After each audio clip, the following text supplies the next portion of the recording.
Tu es bon, tout le monde était vainqueur. Oh, tu es bon, je t'entends pas le dire.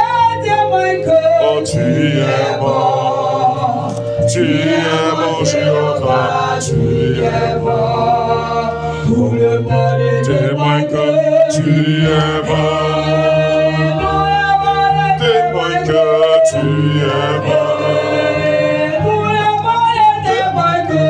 Tu es bon, Jéhovah, tu es bon. Oh, tu es bon. Oh, tu es bon. Oh, tu es bon. Tous les malades vainqueurs, tu es bon. Tu es bon, Jéhovah, tu es bon. Toute la création témoigne que tu es bon. Toutes les familles témoignent que tu es bon.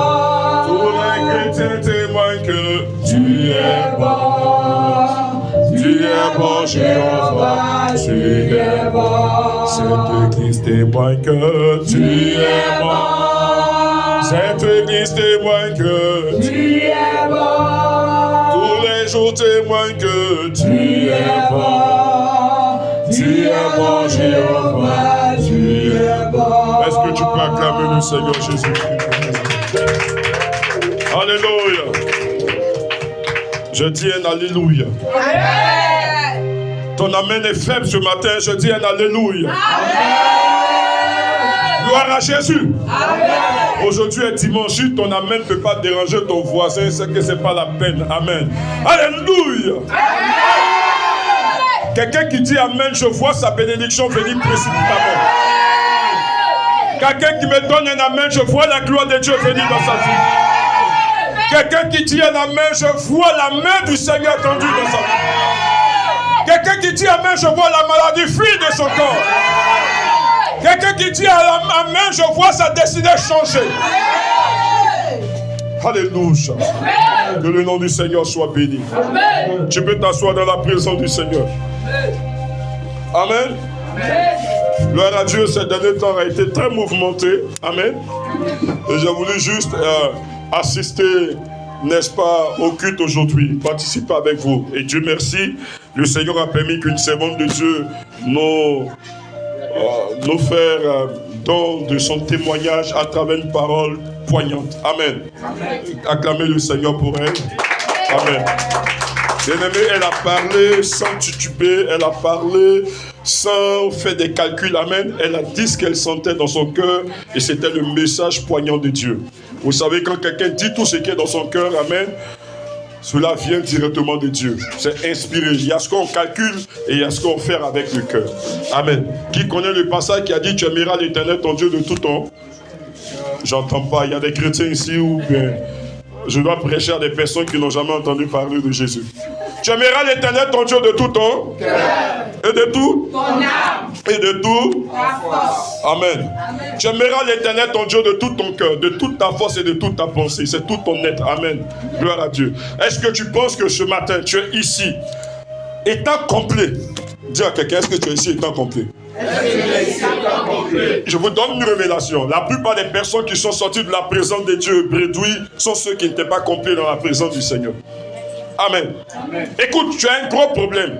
Et il y a un bagage sur ta tête et voici que quelqu'un vient garer une voiture, une bâchée qui te dit maman ou mon fils, tu es trop fatigué, monte, je vais te déposer là où tu pars. Et tu montes dans la voiture et les bagages sont encore sur ta tête. Amen. Amen. Est-ce que tu seras reposé? Tu vas vite arriver, mais tu arriveras toujours les bagages sur ta tête. Amen. Alors que la bâchée qui est garée devant toi, on peut décharger le bagage qui est là et tu peux, n'est-ce pas, t'asseoir. Il y a des personnes qui veulent aller loin, mais toujours chargées. Tu n'iras pas loin. Amen. Il y a des personnes qui veulent arriver très loin, qui ont des grandes ambitions, mais qui sont chargées, qui ont des préjugés, qui ont des pensées néfastes, qui ont le cœur chargé. Amen. Qui ne pardonnent pas. Tu n'arriveras pas. Et même si tu arrives, tu seras épuisé. Amen. Si tu arrives, tu auras l'odeur de la sueur sur toi.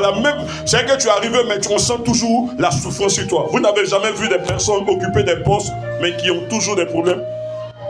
Qui sentent la pauvreté, pourtant c'est un directeur. pourtant c'est un DG. Amen. Mais rien ne change dans sa vie parce qu'il y a une malédiction sur sa vie et lui-même aime la malédiction, il refuse de la décharger. Dans le livre de Deutéronome, il dit dans le pays où vous allez rentrer, il n'y aura pas de pauvre parmi vous, mais s'il y a un pauvre qui demande crédit, donnez-lui. Et si les 7 ans arrivent, les 7 ans de la remise des dettes, amen, ne le pressez même pas parce que s'il crie, Dieu va se fâcher contre vous. Mais c'est un pauvre, il te doit, mais toi tu es demain en prison. Beaucoup de personnes ont mis des gens en prison. Amen. Amen. Souvent, croyant qu'ils avaient raison, la Bible dit, si vous savez que Dieu prenait plaisir à la miséricorde, vous n'aurez pas condamné beaucoup d'innocents. Mais c'est un pauvre, tu lui as prêté 10 millions, il allait faire une affaire, l'affaire a échoué, il est toujours pauvre, il vit toujours après m'écouter. Amen. Dans son souk au bois, sa vie n'a pas changé. Et toi, tu es fâché, tu vas le prendre encore pour le mettre en prison. Quand il crie vers Dieu, Dieu va te frapper. Tes enfants seront malades, il y aura des handicaps dans ta famille. Tu ne sauras pas que c'est à cause de la personne, tu penses avoir exercé la justice. Amen. Dieu t'a rendu riche, c'est une bénédiction. Tu as voulu aider quelqu'un pour qu'il devienne riche aussi. Il est parti, il a échoué. Bénis le nom du Seigneur. Amen. Il doit se revoir. Amen. C'est pas à toi de le condamner. Mais s'il réussit et qu'il est ingrat, alors la sentence que tu emploies, Dieu le frappera certainement. Parce qu'il est ingrat. Amen. Gloire à Dieu. J'étais là tout à l'heure, Dieu me montrait une vision. C'est pas de ça que je voulais parler, mais Dieu me montrait une vision. Et j'ai vu un arbre qui avait des difficultés. Il m'a montré depuis le sous-sol. Quand vous sémez, quand vous mettez une graine dans le sol, amen. Beaucoup d'entre nous ne savent pas ce qui se passe sous le sol. Amen. Tu as mis des graines, tu as fermé. Mais quand tu vas venir 2 jours après, ça a germé. Mais qu'est-ce qui s'est passé en bas là, tu ne sais pas. Gloire à Dieu. Mais tu vois la plante sortir. Et la plante va grandir. Elle va grandir. Elle va grandir. Souvent, c'est un gros arbre. Amen. Elle va donner, n'est-ce pas, je veux dire, des branches. Des branches vont donner des feuilles au fur et à mesure. Elle grandit, elle grandit, elle grandit. Et elle atteint un sommet où, là, elle est obligée de se maintenir tout le temps. Je dis, mais Seigneur, quelle est cette vision que tu me présentes aujourd'hui là? Amen. Il me dit, c'est ainsi. Gloire à Dieu. Quand vous êtes au sous-sol, amen, et que vous n'avez pas d'espoir, vous criez vers le ciel, amen, parce que vous voulez sortir du tout. Vous voulez sortir de la pauvreté, vous voulez sortir de la misère. Amen. Qu'est-ce que vous faites pour sortir de cette misère? Vous allez commencer à chercher du boulot. Vous allez commencer à vous chercher, à vous accrocher à des personnes qui certainement ont réussi. Et Dieu me montre une vision. Voici un homme qui arrive. Et comme il a envie d'avoir une vie de prière, il va s'attacher à quelqu'un qui a une vie de prière et au fur et à mesure prie avec cette personne et lui-même est contaminé par la vie de prière et il commence à prier. Amen. Il voit une personne qui est dégourdie, chaque matin il sort, mais c'est un dépouillard. Amen. Lui aussi s'attache à cet homme-là, il saute, il va grouiller sur les chantiers, grouiller partout, grouiller dans les champs parce qu'il veut pas être paresseux. Amen. À un moment donné, il voit une autre personne qui a acquéri son petit sang, il s'attache à cette personne aussi.